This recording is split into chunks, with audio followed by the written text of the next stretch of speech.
And welcome to Wednesday's reading. We're going to finish the Velveteen Rabbit. I hope you are reading also. You should be reading the document that we sent you on your own, okay? Today, I have sharing with me, along with my other friends, is another real rabbit because he was so real to my son. Very loved. His name was Flopsy. He got him when he was really little, and he pretty much only slept with this guy forever, and that's why he's so loved. And he actually still has a very special place in my son's room. All his other animals are in bins put away, but Flopsy stays out on his dresser, and he's 17, so he's going to hear the end of the story. So if you remember, the boy was very sick, and now they're going to burn the Velveteen Rabbit. He's in a sack out near the garden, and they're supposed to get rid of him. That night, the boy slept in a different bedroom, and he had a new bunny to sleep with him. It was a splendid bunny, all white and plush with real glass eyes. I like this guy name.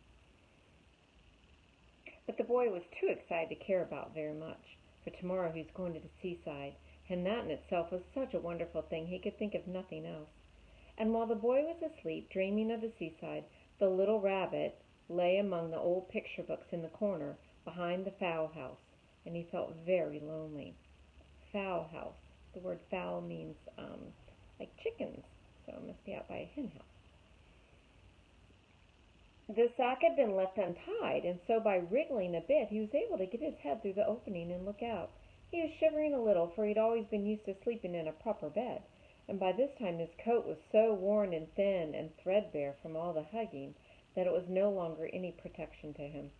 Nearby he could see a thicket of raspberry canes growing tall and close like a tropical jungle, in whose shadow he had played with the boy on bygone mornings.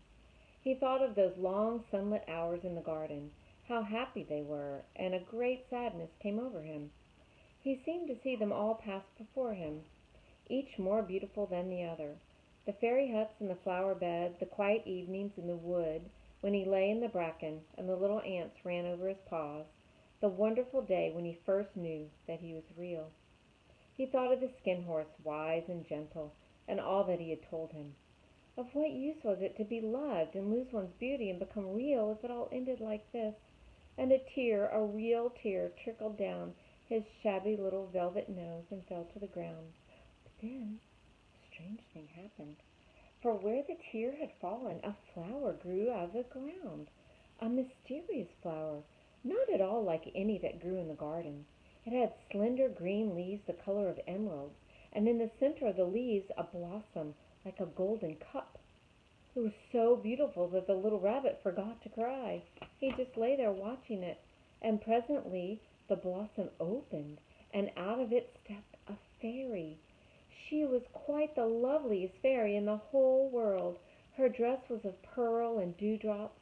There were flowers around her neck and in her hair, and her face was like the most perfect flower of all. And she came close to the little rabbit, gathered him up in her arms, and kissed him on his velveteen nose that was damp from crying.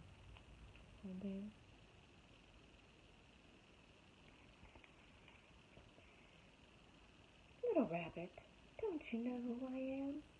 The rabbit looked at her. It seemed to him he'd seen her face before, but he couldn't think where.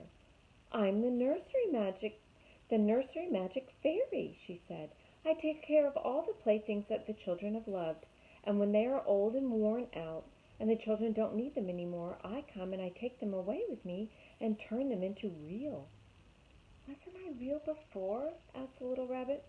Oh, you were real to the boy, the fairy said, because he loved you, but now you shall be real to everyone.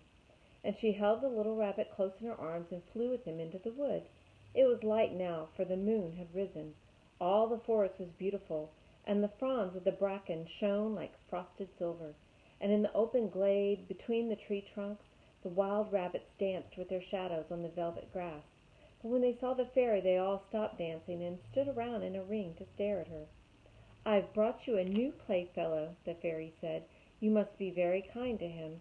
Teach him all he needs to know in Rabbitland, or he's going to live with you forever and ever. And she kissed the little rabbit again and put him down on the grass. Run and play, little rabbit, she said. But the little rabbit sat quite still for a moment, and he never moved. For when he saw all the wild rabbits dancing around him, he suddenly remembered about his hind legs, and he didn't want them to see he was made all in one piece.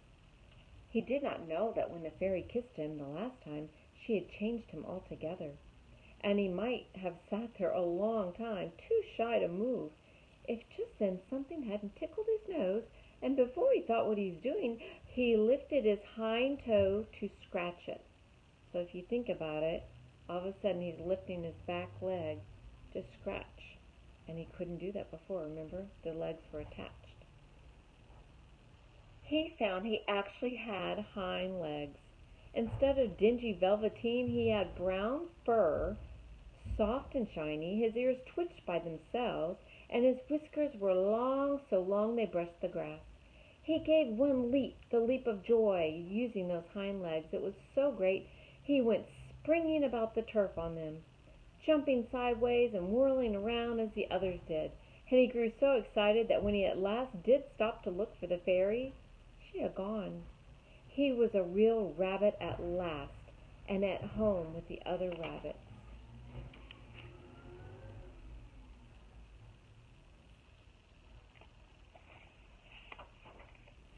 Autumn passed, and winter, and in the spring the days grew warm and sunny, and the boy went out to play in the wood behind the house. While he was playing, two rabbits crept out from the bracken and peeped at him. One was brown all over, but the other one had strange markings under his fur, as though long ago he had been spotted, and the spots still showed through, and about his little soft nose and his round black eyes that there was something familiar. So the little boy thought to himself, "Why, he looks just like my old bunny that was lost when I had scarlet fever." But he never knew that it really was his own bunny, come back to look at the child who had first helped him to be real. The end. Wasn't that a good story? All right, so I hope you're going to read it again to yourself. You can listen to these again, and then fill out the different documents you have. If you haven't done the ones from Monday and Tuesday, finish those. But today you're going to do the diary. So you write a little diary pretending you are the bunny or you are the boy, and talk about what has happened to you. All right? All right, I can't wait to read them.